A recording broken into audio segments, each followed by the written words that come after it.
What's going on, fellow zombies? Sorry about the camera angle. Trying to get this phone of mine working here. And things doing. Today is June 6th, 2016.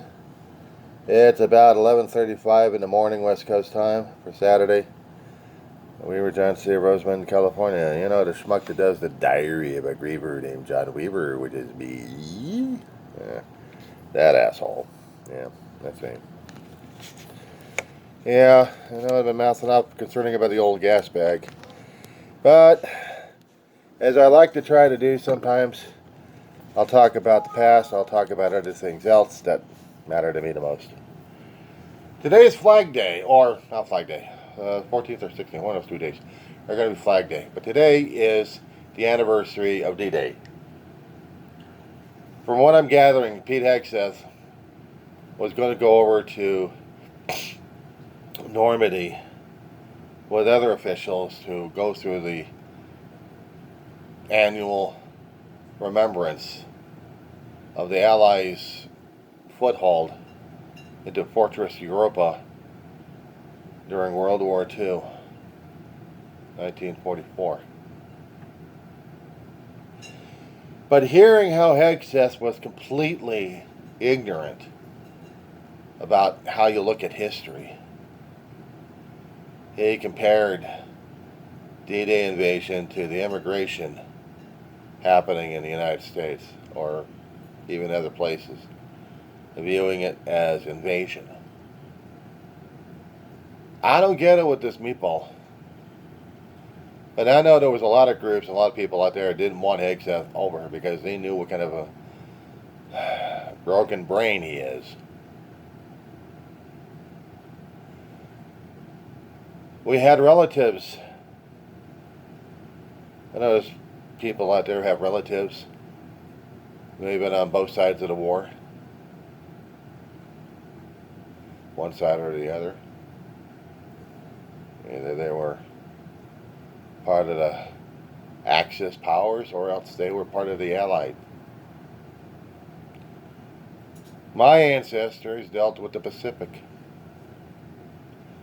They survived Pearl Harbor, but I never heard the war stories if they were discharged or went further. I know one relative who couldn't talk about his experiences to his family when he survived Incheon during the Korean conflict, or war, if you want to call it that way. I would think so. I had a distant cousin. I didn't realize that he served Vietnam until I learned about it, and never had a chance to meet him. I had family that served in combat. I am the holdout. I was never able to do combat. My heart was not. I was not medically able to do so. I would be called medically 4F. When you're born with leaking plumbing, and you're born a month too early, crooks are limited, and just kind of twisted a little bit. Have to wear braces to get the limbs straight. Not very fun as a kid, I'll tell you that much. And the worst part about it is trying to get the plumbing work done. And then living with the after effects that I was never able to join the military. My heart wasn't strong enough. So I had to sit it out. What did I sit out? Oh, let's see. Grenada, Panama, Bosnia. Survived 1990 and 2001 and the consequences after that. So yeah, I was never able to serve in the military at all. I could be a caregiver to my family, including My big brother, who had served in the military through the first Gulf, but luckily enough, he had sustained injuries and gained points of staying out of the main drag regarding Afghanistan and Iraq for round 2 there. And it was just enough being a caregiver to him. So I considered I served my part for Uncle Sam. And hailed my brother as a warrior, but he was my personal hero. He had sacrificed a hell of a lot for his family. I hold him in high respects and high regards, as I would hold any vet who served, veterans of foreign wars, even for those who served stateside. You threw on the uniform, you swore an oath, and you did your job. But since we had the second coming of a regime that was changing things left and right, when you had a couch potato that thinks he's the war president and hell-bent on continuing war because that's the only thing he knows, except for probably playing war on video games. He may have served in different front lines at different times, but did he actually fire a weapon? Did he actually get a combat service badge? Did he actually get a Purple Heart? Nope. In the rear with the gear. Maybe somehow he was not combat ready for it. If he had served in the front lines, I would have had respect. But since I couldn't discover that he served in the front lines or probably in the rear of the gear, I would still give him a little bit of that respect. But the way he'd been acting and throwing people into harm's way voluntarily, denying religion, except for one faith and one belief, and that's about it, denying everybody else to have it, and then goes around telling crap to the veterans who've also served and survived, including the one of the greatest war we actually had, storming the beaches of Normady, and he mouths off. He's lost my respect. He's lost my respect. And if he actually did have the status of a vet, he still lost my respect.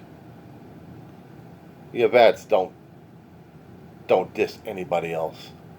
Not unless they already had something wrong in the field. And things happen in the field. I've heard stories. I've seen videos, testimonies.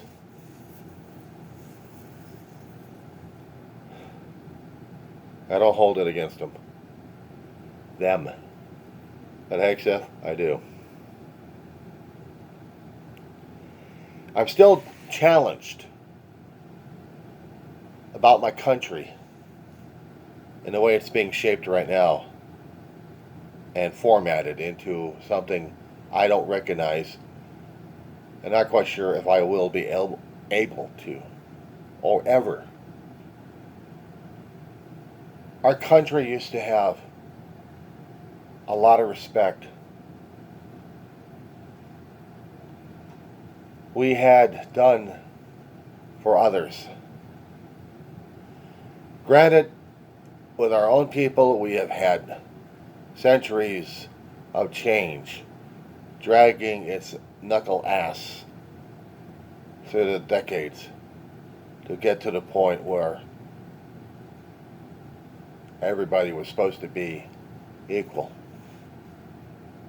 where we actually had a respect for each other, that we actually accepted diversity, equality, and inclusiveness, and never bothered with this woke shit.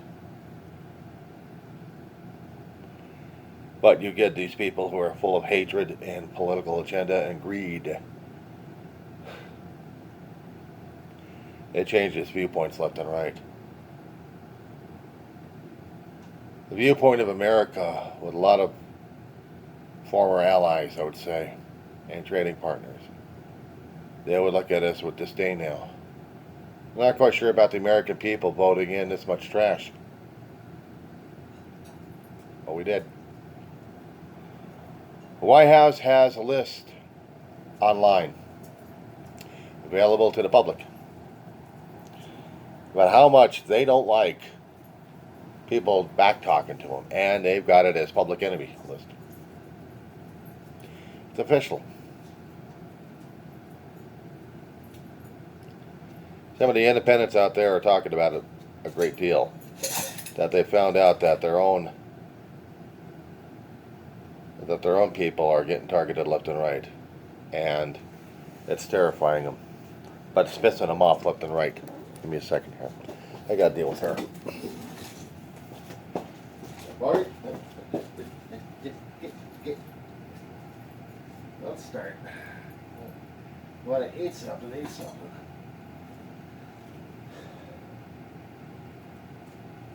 Otherwise,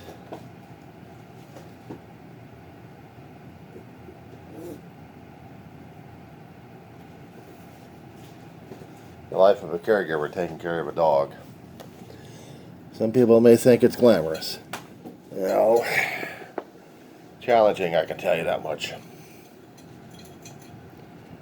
But I have to do what I have to do to take care of her. Even if I happen to see her struggle like crazy and it hurts like hell. But I still want to make sure that she's got enough fighting spirit. I just don't want to keep causing her pain, and she doesn't want to have it either. But she's not ready to give up on life, and I'm not ready to give up on her either. So, we're there. Now, how am I supposed to be looking at tomorrow and the next day, leading up to July 4th? What happens after that? Midterm elections to look towards, hearing all the promises and yet seeing everything broken to pieces. Hearing the gas bag who made the promises to the nation lied his ass off at the steps of the Capitol. He didn't put a hand on the Bible. And yet this is the same asshole would throw people out of a church and away from a church just to get a photo up with him holding a Bible upside down. The same guy who wanted to pay off the January 6 rioters for all their inconvenience that they suffered while they were trying to take over the Capitol and screw up the votes. That was done legally. I'm dealing with a gangster that doesn't give a shit about anything but himself. And we're seeing it too much these days. And hearing about it too much. And right now I'm seeing a dog destroy her dog dish and her dry food.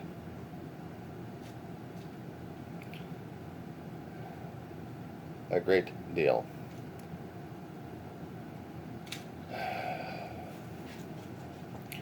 Pause. I kept wondering, every time I kept looking at the White House pages, whether or not if I would be one of those guys. Maybe. I'm a small guy with a small following. And maybe they would push and pressure and say some nasty stuff about me. Well, that's what happens when you get into a position where they listen to you. And then wonder if you're going to be a threat to them. Maybe. We're just saying what's going on. We're just saying what's observable. And what's truthful. Their version of truth is something comes out of their ass and they think it's gold.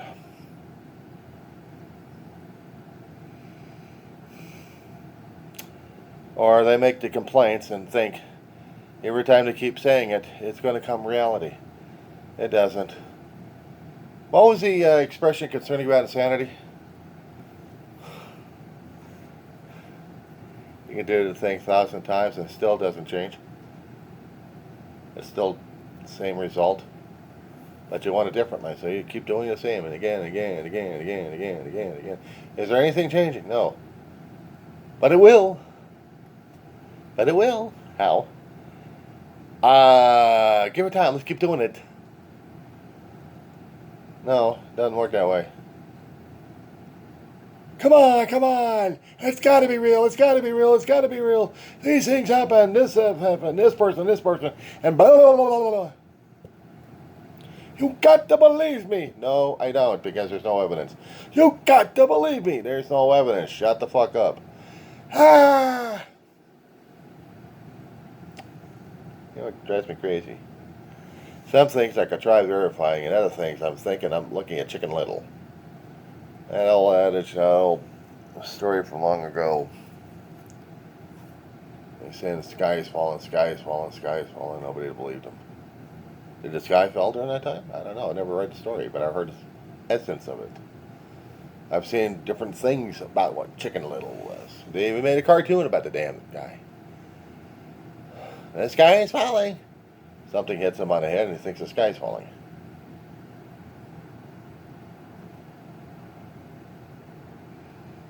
Did Newton ever feel the same damn way, especially when he had an apple drop on his face? Or drop on his head?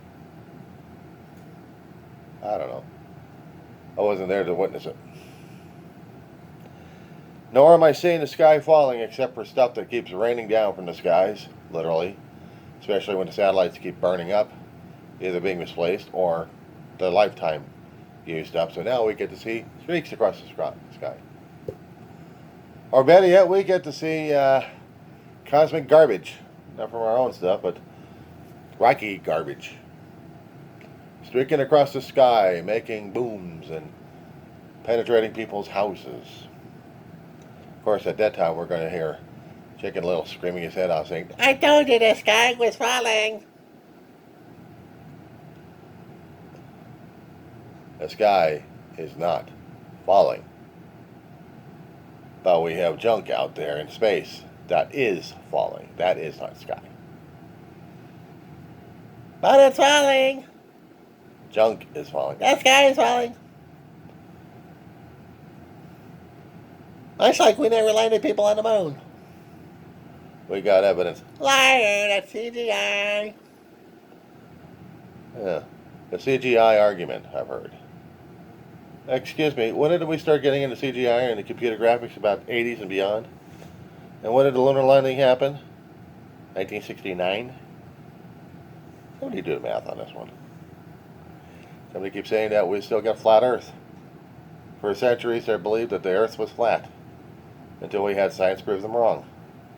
Photographs, eyewitnesses, constant witness with a space station and astronaut rotation. We had people flying around the moon this year. And they didn't say the Earth was flat. They orbited.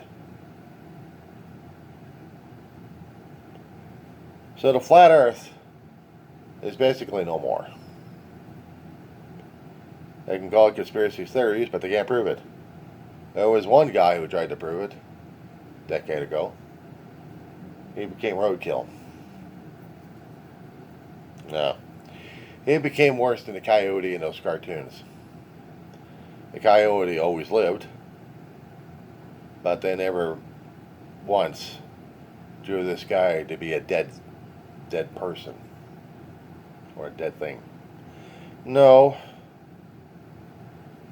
because the guy was doing flat Earth and he was going up into space, or just about, and then he falls back to Earth and becomes pizza.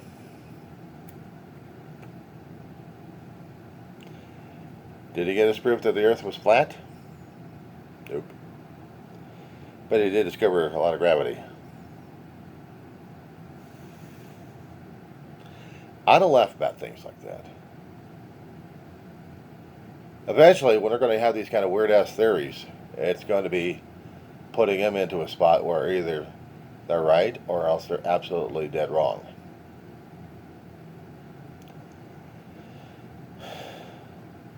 And we're definitely in the age of misbelieving. We can't believe in anything we see, feel, or anything. We have to be doubters, but also we have to listen to someone else's version of it because we believe them instead of what we know, what we see, what we feel, what our five senses are telling us. What knowledge base that we're filling up our brains to make the analytical decisions among the neurochemistry and the neurons that we have in our brain, in that gray mass. Yeah. We see logic getting tossed out. Is it logical to have a state make a canal to the waters? I'd seen, I don't know if this is AI or if this is crap. There's a video out there on YouTube that I'm still questioning at this point. It seems portions of Nevada want a canal that goes straight through California into them to be the next shipping port.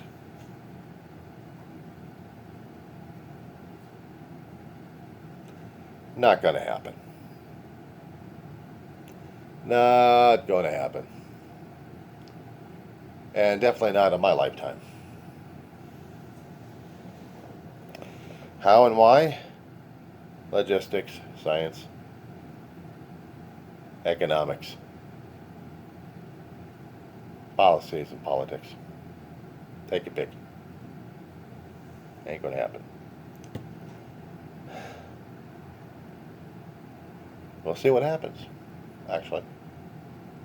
I know Mexico wanted to get a canal going through their country to compete with the Panama. Panama is totally dependent upon rainfall to replenish their water supplies. It takes millions of gallons of water. Millions of gallons of water. And their reservoirs are draining fast. Took them decades, but also what the changes in climate and the rain not going as predicted or as needed. We're all changing into something we don't even like anymore. And it's scaring the hell out of every one of us. Oh, we got too many con people saying that I can solve, I can do this, I can. Okay, you can do it to yourself then. Prove it to the rest of the world. If you can't, shut the fuck up. That being said.